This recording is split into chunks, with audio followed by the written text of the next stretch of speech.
Tu es sur ta lance, hein? Ouais, 33 400.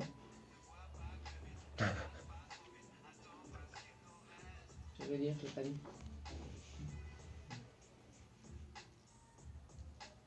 On peut parler des centres de soins gratuits aussi si tu veux. Ah ouais? Ouais. Ah ben tiens, à la fin, on À pourra la fin, ça peut-être. serait pas mal, ouais, qu'on parle de ça.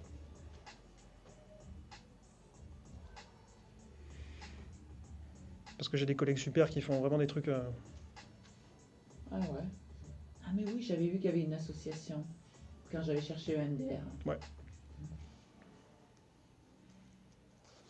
93.9 Radio Paul Bert, émission T'es qui toi? Nous sommes en compagnie de Julien Baillet, psychologue et psychothérapeute spécialisé en gestion des traumatismes sur Talence.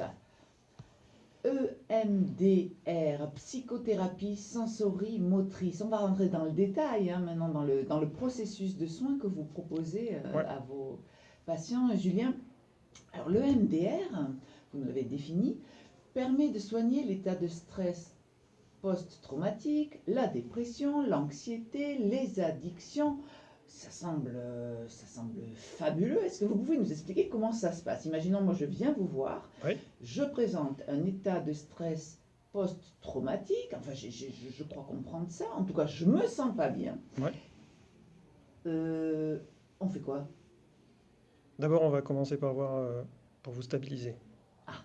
On va commencer par un travail déjà pour vous aider à vous apaiser, à faire ce qu'on appelle de la présentification, c'est-à-dire vous aider à vous reconnecter au présent, pour que vous réalisiez d'abord que l'événement il est passé.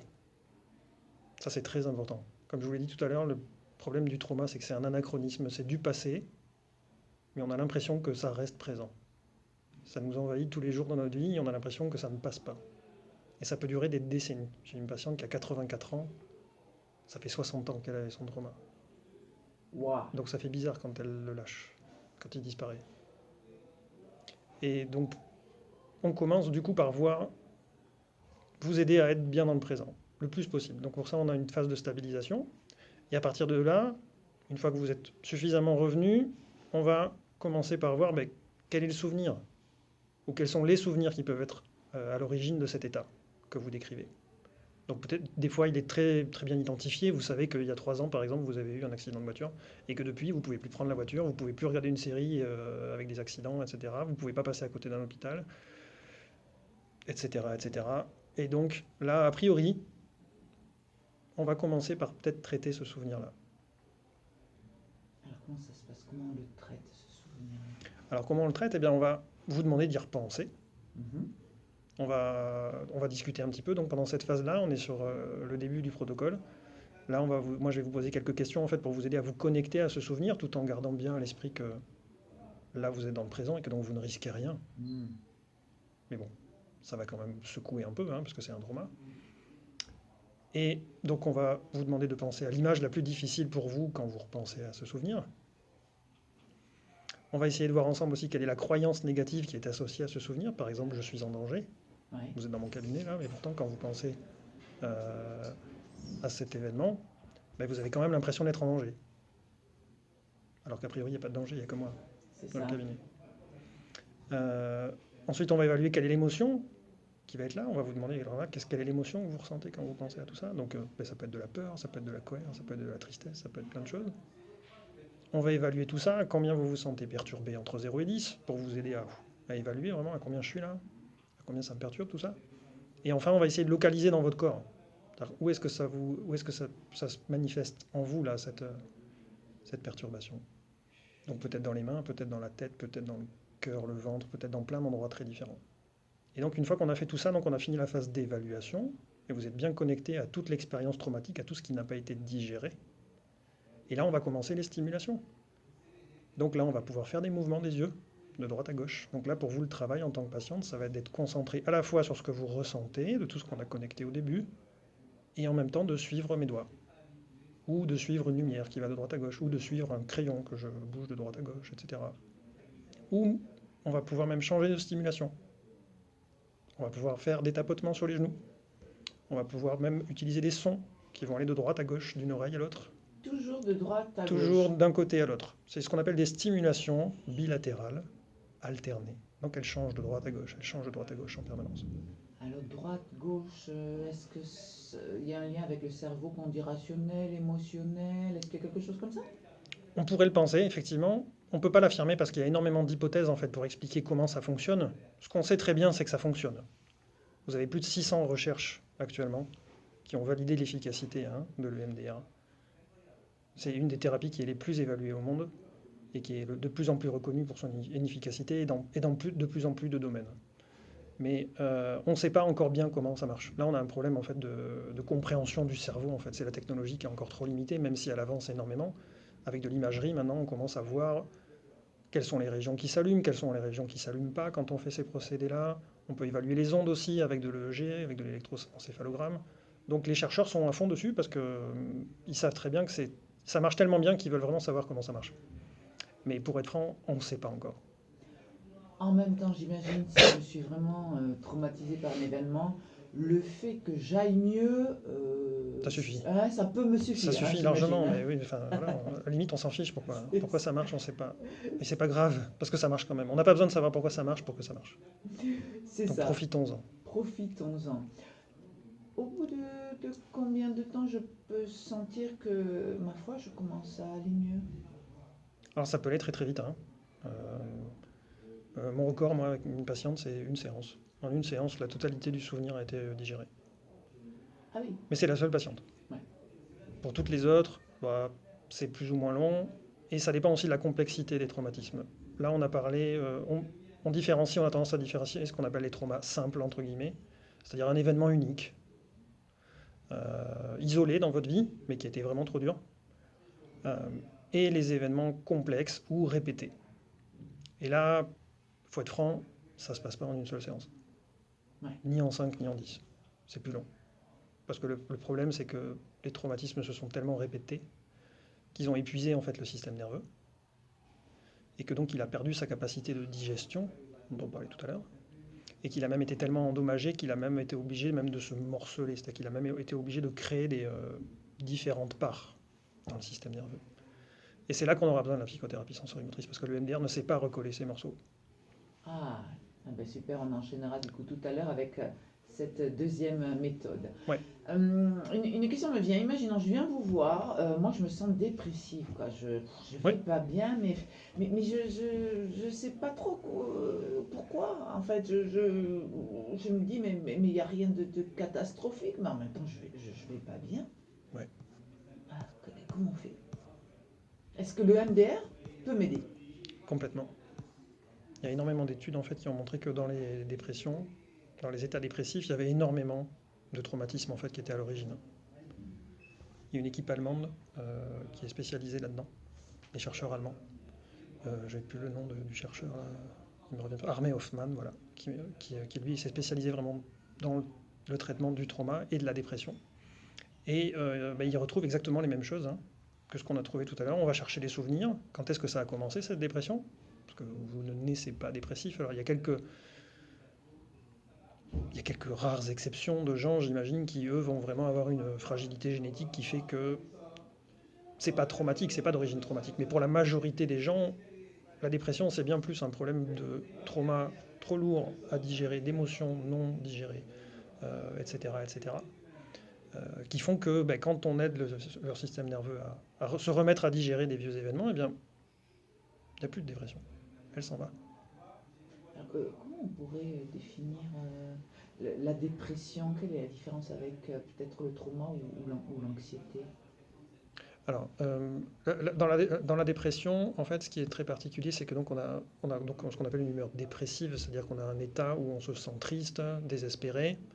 On peut avoir aussi des pertes de plaisir pour toutes les activités qu'on aimait auparavant, par exemple.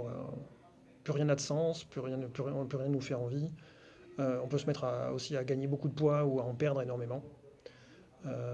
Ça peut être aussi une énorme agitation ou un ralentissement, accompagné d'une fatigue ou d'une perte d'énergie qui peuvent être particulièrement importants.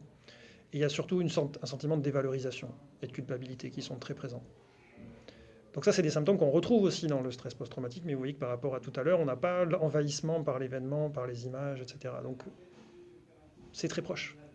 Il y a un fonctionnement qui est très proche. Et pour l'anxiété, comment on pourrait faire la distinction? C'est pas évident, hein, ce sont des termes qu'on peut utiliser comme synonymes parfois.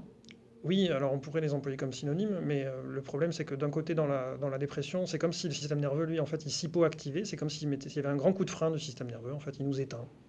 Hein. Alors dans l'anxiété, c'est le contraire, il y a une accélération. Ah.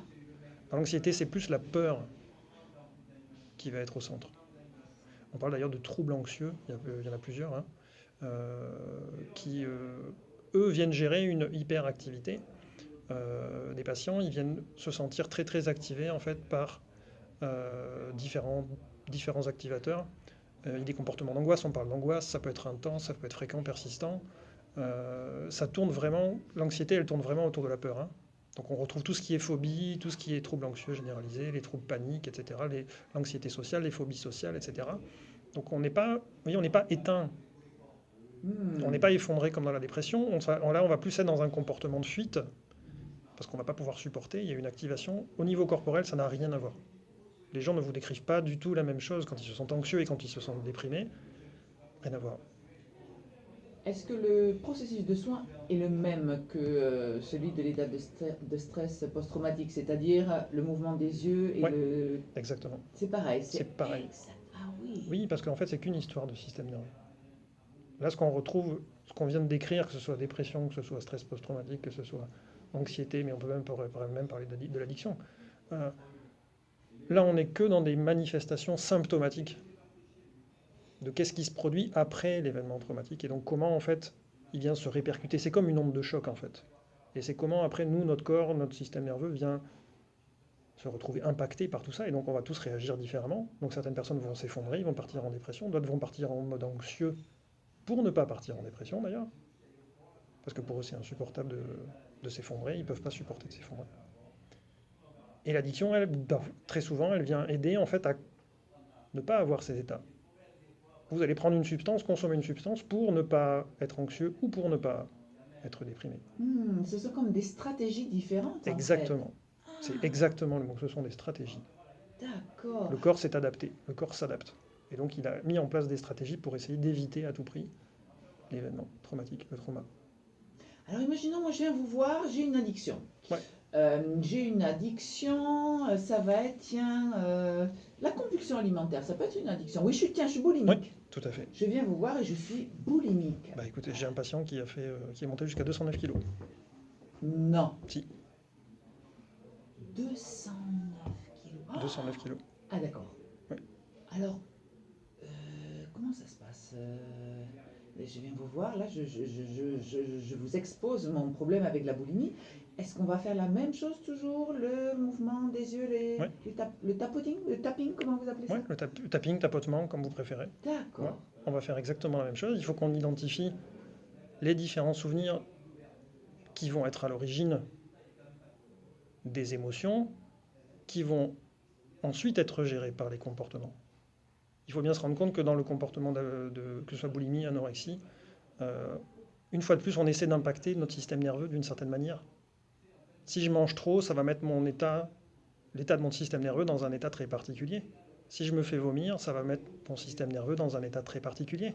On retrouve donc des stratégies d'autorégulation pour ne pas avoir à supporter des émotions ou des souvenirs, etc. Dans le cas de mon patient là, on est en train de travailler la relation avec son père. Et on a trouvé des souvenirs donc, de l'enfance, où il a été abandonné, où la seule façon qu'il avait de se sécuriser, c'était d'aller se chercher 10 chocolatines à la boulangerie, et où là, il n'y avait aucun problème à la maison. Tout le monde l'aidait en fait à développer cette stratégie. Donc la seule stratégie, lui, qu'il a développée depuis l'enfance pour s'apaiser, se sécuriser, c'était pas de faire un câlin à papa et maman, c'était pas d'être soutenu par papa et maman, c'était d'acheter des chocolatines. Une nourriture physique pour un manque de nourriture affective. Exactement. Exactement. Alors, quel genre de public vient vous voir pour une demande de MDR? Parce que ça commence à être connu quand même, mais bon, pas tant que ça. Alors, c'est de plus en plus connu, effectivement. C'est en plein développement, là. Qui m'appelle? Les parents, généralement, les adultes. Hein, c'est rare que les enfants appellent. Même si certains parents appellent pour leurs enfants. Mais tout le monde peut bénéficier de l'MDR. Je disais que ma patiente la plus âgée, elle avait 84 ans, mais la plus petite que j'ai eue, moi, elle avait 4 ans.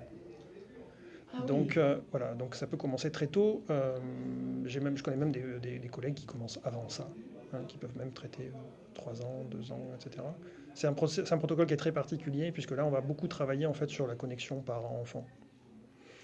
Ce qui est très important de savoir, là, de comprendre par rapport à tout ça, c'est que en tant qu'être humain, le développement de notre système nerveux, il est conditionné par ce qu'on appelle la relation d'attachement. C'est ce qu'on a évoqué là tout à l'heure avec mon patient de 209 kg.